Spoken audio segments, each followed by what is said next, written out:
Welcome to our deep dive. I am your host, and today, I want you to picture something. Okay, I'm picturing it. Imagine walking into a high-end bar in Kampala, Uganda. You've got cash in hand, you are ready to celebrate a big promotion, and you order a bottle of Hennessy. Sounds like a solid night out. It does, right? Yeah. But the bartender turns you away. Oh, no. Why? Well, it's not because your money isn't good, and it's not because the bar doesn't want to sell it to you.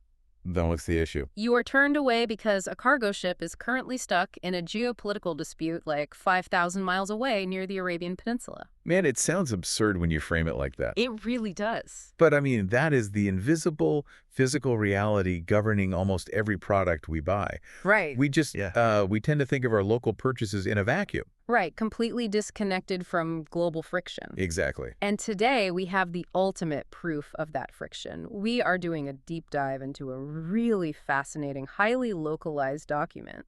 The March 2026 Kampala Liquor Market Sales Insights. Yes. And this isn't some polished, sterile corporate white paper cooked up in a boardroom somewhere. No, not at all. This data was compiled by Edward Bozier. He's a freelance salesman hustling day in and day out right in the heart of Kampala's central business district. So we are looking at his actual sales legend. Yeah, his actual physical spreadsheet. And through the lens of this one salesman's data, we are going to explore the intersection of a city's cultural DNA, its religious rhythms, and, its fragile connection to global economics. Okay, let's unpack this. I'm ready. So to really understand a city's economic pulse, you have to start with its baseline habits. Like what people are actually drinking. Yeah, and when people think of a vibrant African metropolis like Kampala, and they think of the alcohol market, the immediate assumption is usually beer. Oh, sure. Like a massive industrial quantities of local and imported beer. Right, or perhaps inexpensive local spirits. But when you actually open Edward's ledger, the ground truth just shatters that assumption entirely. I was so surprised by this. The undisputed champion by sheer volume isn't beer or whiskey. No, it's not. It is wine. Wine absolutely dominates the landscape. It makes up nearly half, 47.43% to be exact, of the total sales volume in this entire report. Which completely upends the casual narrative you'd expect. Totally. But what's fascinating here is how incredibly concentrated that wine market is. How so? Well, if you walk into a boutique wine shop in Paris or New York, you see a highly fragmented ecosystem. Hundreds of tiny vineyards fighting for a fraction of percent of shelf space. Right, so many choices. But Kampala's market, at least in this ledger, is the exact opposite. It is a highly consolidated, ruthlessly efficient landscape dominated by massive players. Okay, so let's talk about the biggest player on the board, Niederberg. Oh yeah, the giant. As a single brand, Niederberg accounts for almost a quarter of every bottle Edward sells, 23.13%. That is massive market share. It is. And their standard 750 milliliter bottle of Cabernet Sauvignon is the single most popular product across the entire market. It takes up over 10% of the overall volume all by itself. I mean, think about that. One specific bottle of dry red wine is holding down 1/10 of a major city's liquor volume. It's wild. It acts as like an economic anchor. It really does. Yeah. But when you dig into the classifications of what people are drinking, you see a sharp, almost perfectly balanced divide in the city's palate. Right. It's almost like a two-party political system of wine consumption. That is a great analogy. You've got the dry, traditionalist loyalists backing Niederberg. Yeah, led by that massive Cabernet Sauvignon volume. But then you have this entirely different, equally powerful consumer base. Sweet wine drinkers. Exactly, the casual sweet tooth constituency. And that sweet tooth constituency is aggressively backing a brand called Four Cousins. They really are. Four Cousins has entirely cornered the natural sweet red and natural sweet white markets. Combined, their sweet wines make up nearly 9% of the total volume. Which pushes the brand overall to over 12% of all sales. Right.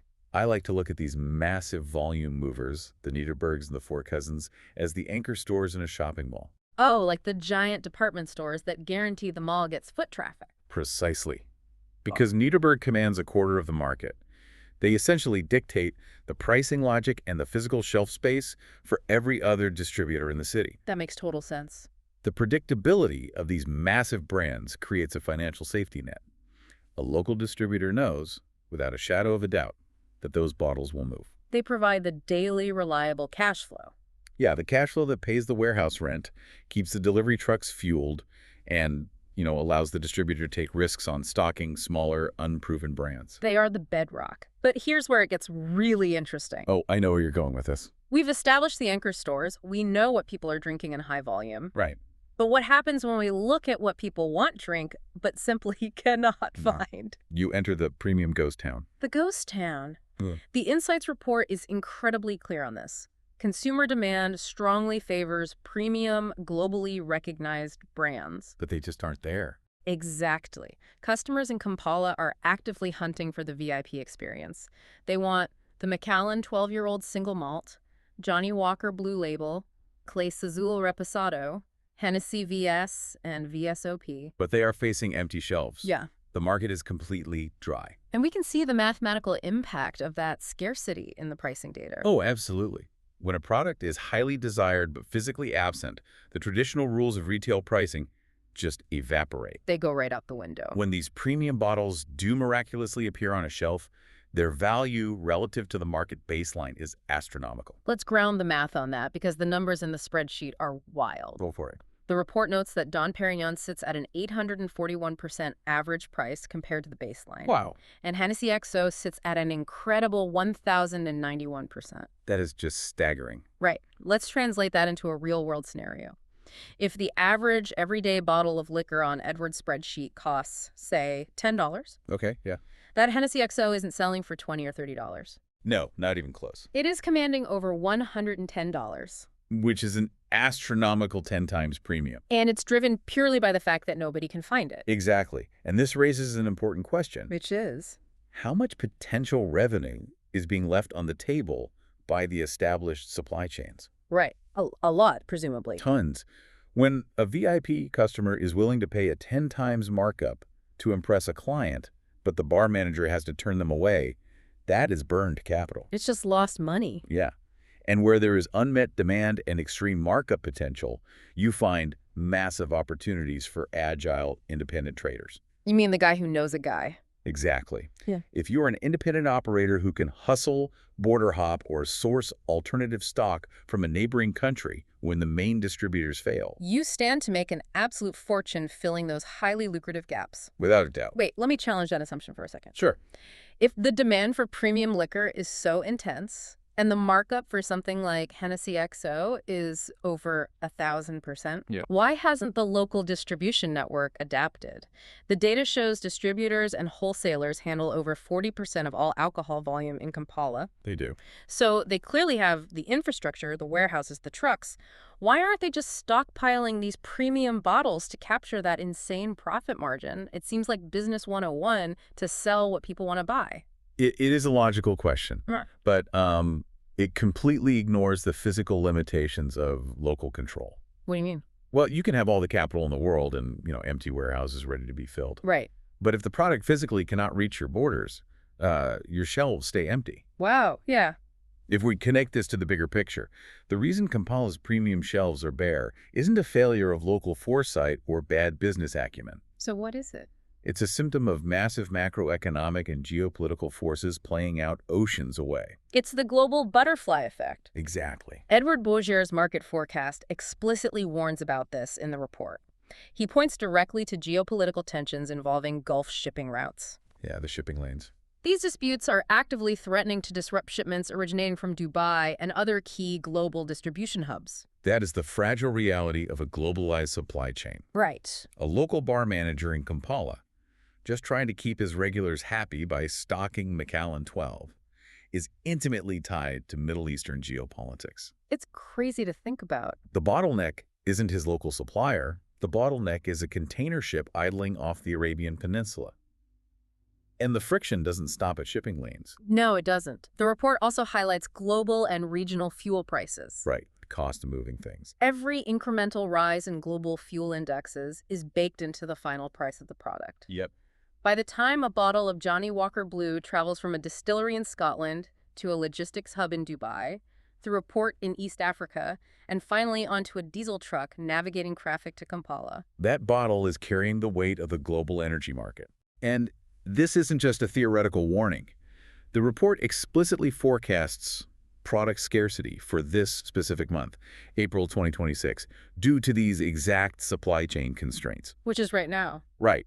And to make matters worse, as if the global pressures weren't enough, there's a looming domestic threat. Oh, the taxes. Yeah, the Ugandan government is considering new tax levies on alcohol in the upcoming national budget. So you have a perfect storm tightening like a vice around the market. Completely. Delayed ships, expensive diesel, and impending domestic taxes, all conspiring to keep those premium bottles out of reach. So next time you go to your local neighborhood store, you might want to reconsider blaming the store owner for an out-of-stock item. Right, when the real culprit is a shipping lane dispute 5,000 miles away. Exactly. So if the global supply chain is choking off the high-end premium liquor, how are these local bars and retailers actually keeping their doors open day to day? That forces us to look away from the macro and focus on the massive volume movers, which operate on a totally different, highly localized rhythm. And that rhythm is entirely dictated by the local calendar, by cultural events, and, by the fundamental mechanics of how physical money changes hands in a bustling city. Let's break that down. Let's start with the calendar, because the spreadsheet is essentially a living organism reacting to cultural events in real time. Yeah, the data really shows that. For instance, International Women's Day triggered a massive, noticeable spike in wine sales. When a celebratory day arrives, the city leans heavily into its preferred category. But the calendar giveth, and the calendar taketh away. That's very true. Religion applied the brakes hard. Right, the fasting periods. The report notes that both the Christian Lent period and the Muslim fasting period, which overlapped during this time, caused a temporary yet highly significant slowdown in overall alcohol sales. You can literally see the piety and discipline of the city's population reflected in a dip in Edwards' revenue ledger. It is a powerful reminder that economics are always downstream from culture. A mathematical spreadsheet is never exempt from the deeply held beliefs of the people it measures. Absolutely. But then, as Easter approached, there was a sudden and massive surge in activity. Right, things picked right back up. And what's crucial is where that surge happened. It wasn't just individuals buying a single bottle of wine for a Sunday dinner. Where was it? The surge was specifically in B2B, or business-to-business purchasing. Oh, right. The bars, the restaurants, the smaller mobile stockists. Exactly. They were anticipating the end of the fasting periods and the beginning of a massive celebratory holiday weekend. They were gearing up. They were aggressively restocking to prepare for the wave of consumers who had been abstaining. And examining how they paid for that restocking reveals the underlying financial architecture of Kampala's trade. Right, the payment methods. They are drastically different depending on who's doing the buying. Let's look at the big guys first. Okay, so we mentioned that large distributors and wholesalers handle about 40% of the total volume. When you look at how they pay, they rely heavily on bank transfers, which make up over 16.57% of total volume payments, and credit, making up over 10%. Which is entirely logical for that tier of business. Yeah, it makes sense. Distributors are moving massive pallets of product. They are dealing in wholesale volume that absolutely requires the frictionless movement of digital capital. And the trust inherent in 30-day credit systems. Exactly. But then you look down the chain at the retail liquor store chains. The smaller shops. Right. They account for about 10% of the market's total volume and their payment method. What is it? It runs 100% on cash. Literally all cash. 10% of the entire market's volume is liquor store chains handing over physical paper currency. It's hard to wrap your head around. It really is. I mean, hold on. Isn't carrying and moving that much physical cash in a major urban center a massive security risk? You would think so. Why wouldn't they shift to digital transfers or mobile money to secure those transactions? Well, you have to look at their financial metabolism. It's a metabolism. Yeah. For a retail liquor chain, cash is king because it represents immediate, undeniable liquidity. Ah, okay. They are taking physical cash from walk-in consumers all day long. They don't have the luxury of waiting 48 hours for a digital transfer to clear. Or operating on a net 30 credit term with their suppliers. Exactly. They take the paper money out of the register at closing time and hand it directly to the delivery driver the next morning to secure their next shipment of Niederberg. It is an immediate daily cycle of survival. It really is. And speaking of the chaotic realities of survival, I have to bring up my absolute favorite statistical metric from this entire deep dive. Oh, I think I know which one you mean. The standard deviation data. Yes. It's buried in the standard deviation data regarding business types. For those listening who might have blocked out high school stats class, standard deviation basically measures how wild the swings are in a data set. Right. A low standard deviation means you sell exactly 10 bottles every single day, Right. like clockwork. And a high standard deviation means some days you sell 0 and some days you sell 1,000. It is the ultimate volatility metric. It is. Looking at the large distributor sector, the standard deviation for the volume of Nuremberg Cabernet Sauvignon is over 708%. 708%. That's absurd. Let's think about the physical reality of what a 700% swing actually means for a warehouse manager. This isn't just a number on a page. No, it means you literally cannot predict your daily reality. It's the difference between a normal person picking up a six-pack versus a doomsday prepper buying out the entire warehouse right before a holiday weekend. That's a great way to picture it. On Tuesday, a guy in a van shows up and buys 10 boxes. Your warehouse staff is just sitting around drinking tea. Right. Then Wednesday morning, 3 flatbed trucks pull into the lot demanding 700 boxes because the Easter weekend is approaching. It perfectly illustrates the intense physical and logistical pressure these distributors face. Absolutely. They aren't experiencing a smooth, predictable flow of goods. They're experiencing massive, sudden, violent shocks of demand tied directly to those calendar events. When a holiday hits, the ordering volume doesn't just increase, it explodes exponentially. Straining every forklift, every truck, and every worker in that warehouse. So what does this all mean?